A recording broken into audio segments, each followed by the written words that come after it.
with Sober Militia podcasts and X-Stop Writing. I'm here with Leah Martin-Brown, singer-songwriter from LA originally, and I think you are now in Sweden.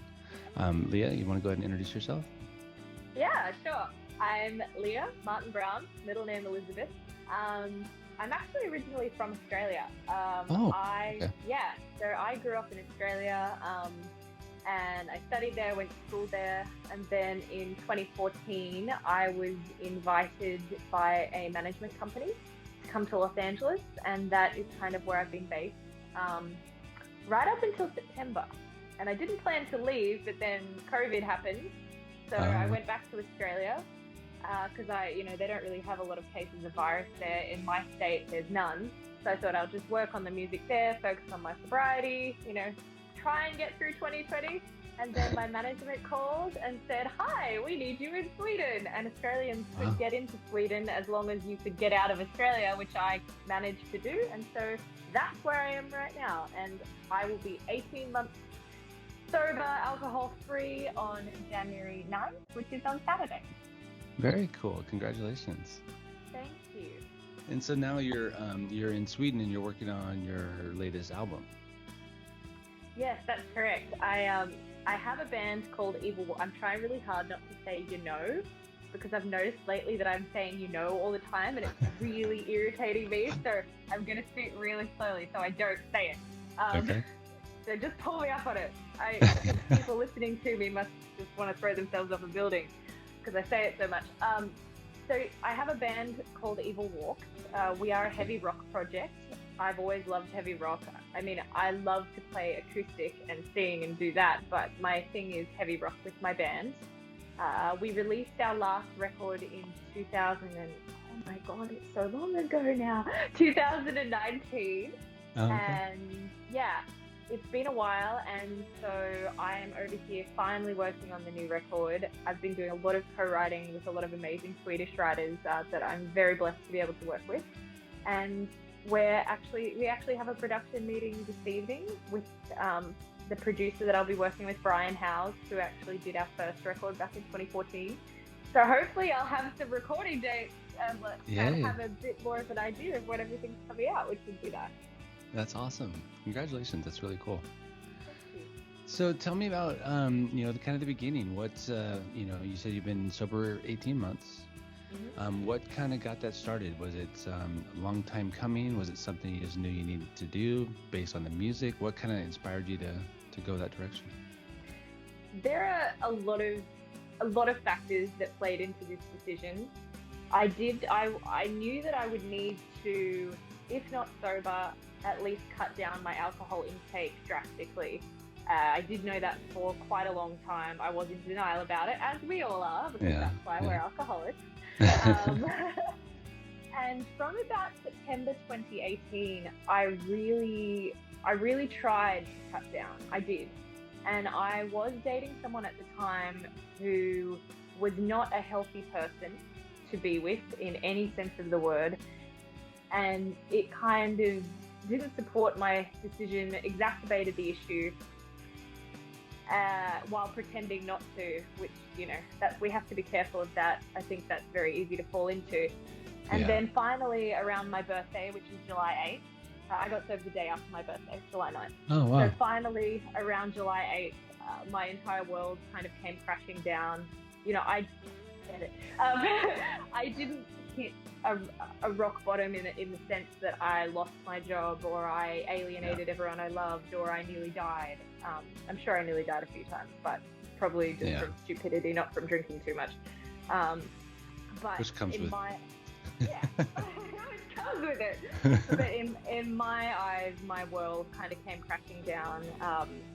Something really, really awful happened.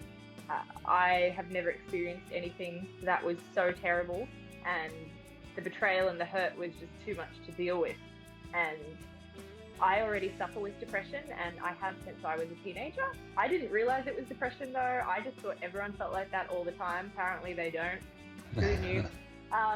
So I knew, and I did touch on this in another podcast I did earlier, I knew that if I continued to drink like using the way I did, I would end up causing myself physical harm because I just didn't want to be here anymore. And I hated myself, and I thought I was a shit person, excuse my French. And I couldn't understand why anyone would want me around or even care about me. And then this thing that happened was so awful, it just, I just couldn't deal with it. So I woke up the next day, I kind of drunkenly asked for help on Facebook because that's, you know, I'm a millennial, of course, that's what we do. And I had an amazing friend who is in the program as well. He is also a musician.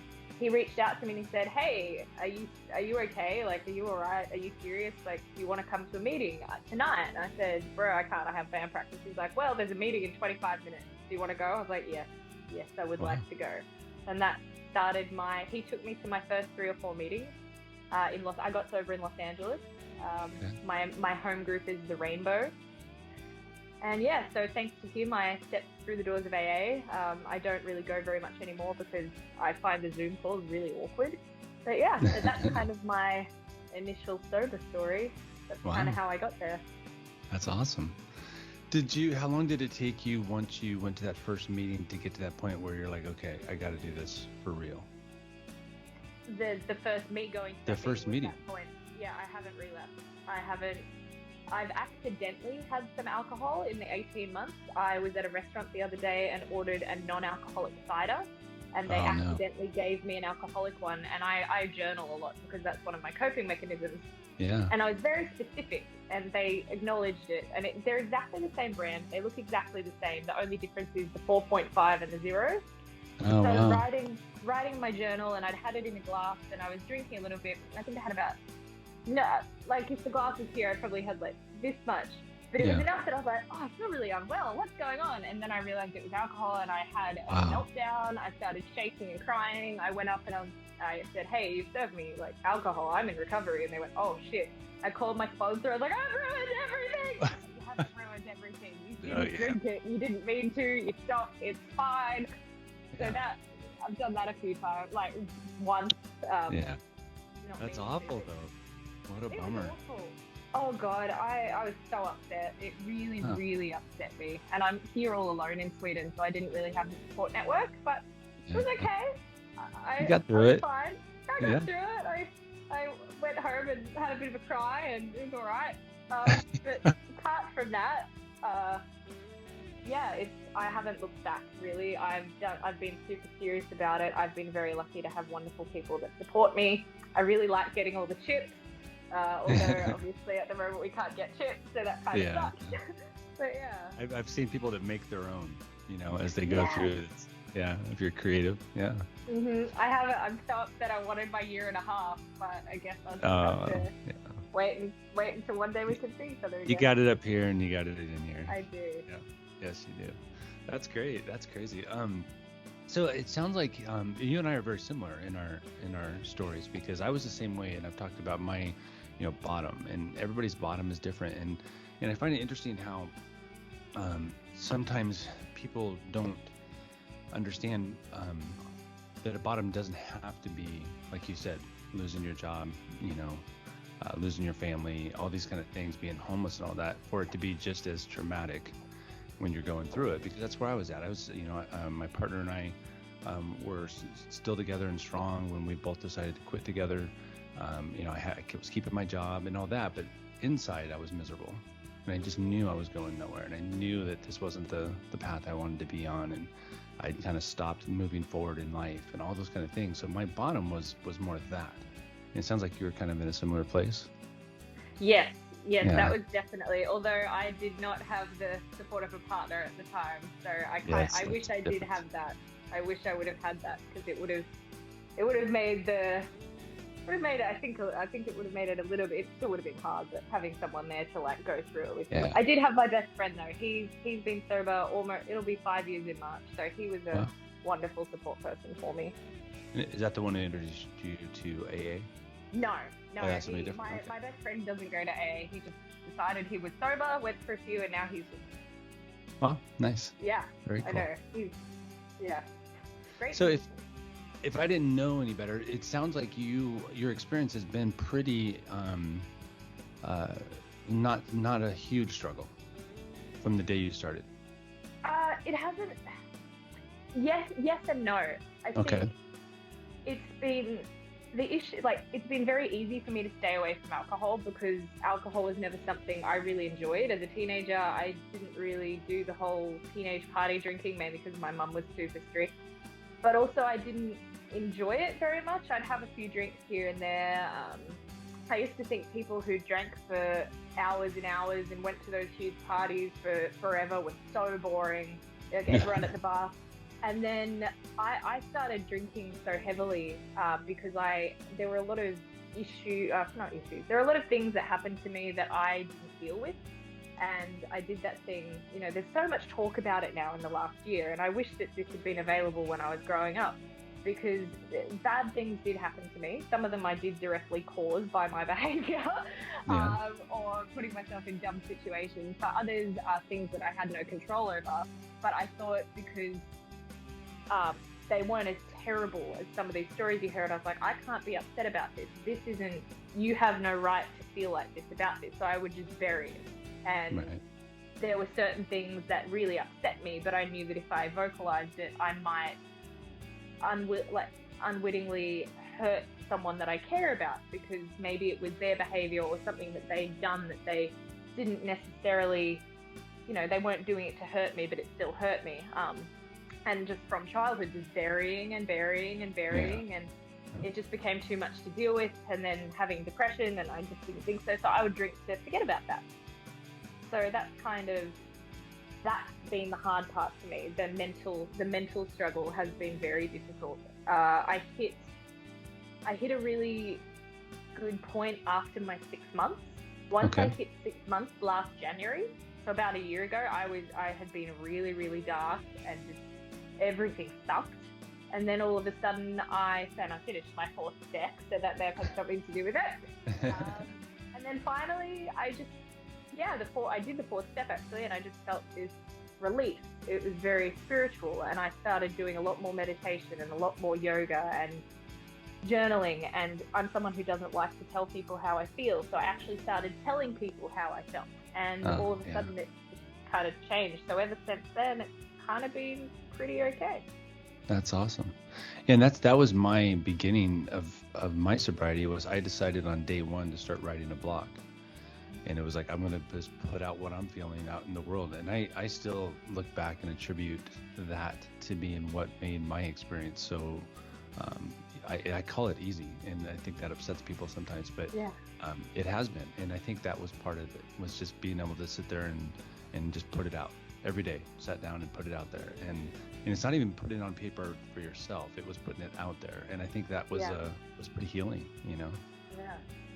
I think that's so cool that you started a blog, and it's helped so many people as well. Well, we'll see. Yeah, and I'm gonna have it turned into a book this year, so that's gonna be kind of fun to see how that goes. Yeah. Oh, amazing! I can't wait to read it. Yeah, thank you. So you and I, our stories are so alike. It's kind of interesting. So the depression piece, that was something that I found. I drank all my life. I started at like 12, and I was one of those kind of party people, right? That you were talking about. And it didn't hit me until probably my 30s, middle 30s. And I was like, you know what?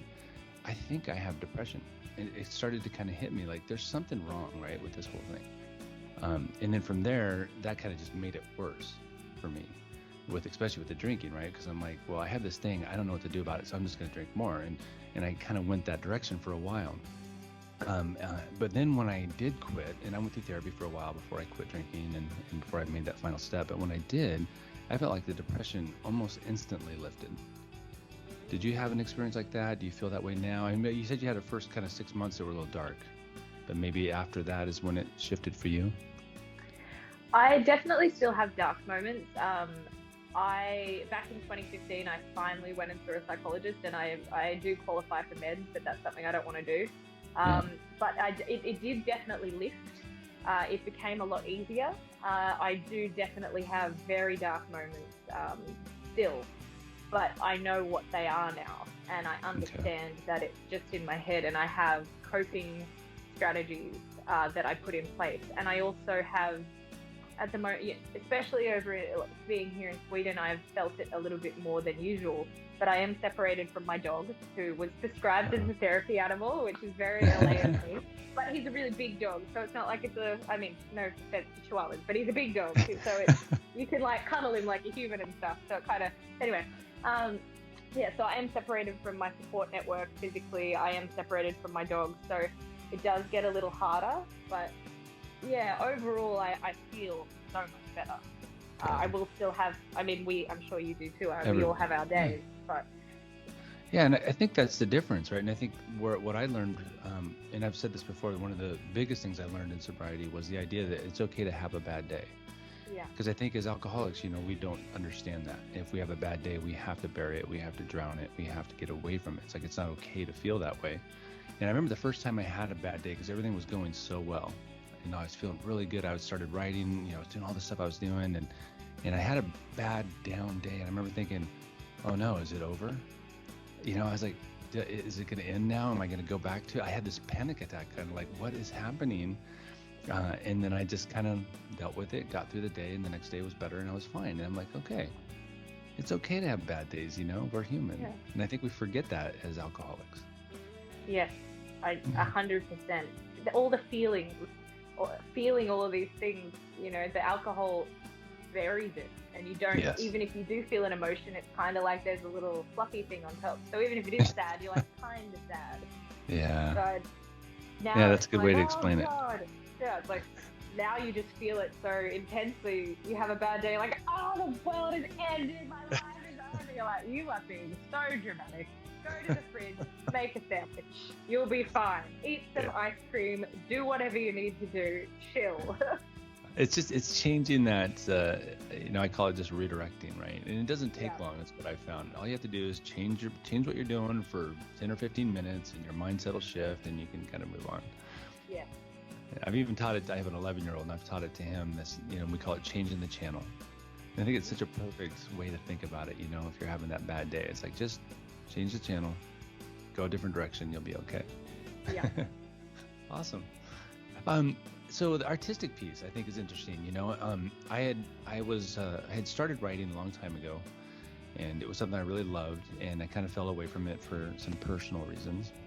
And I kept wanting to get back to it for years and years and years, and I never could.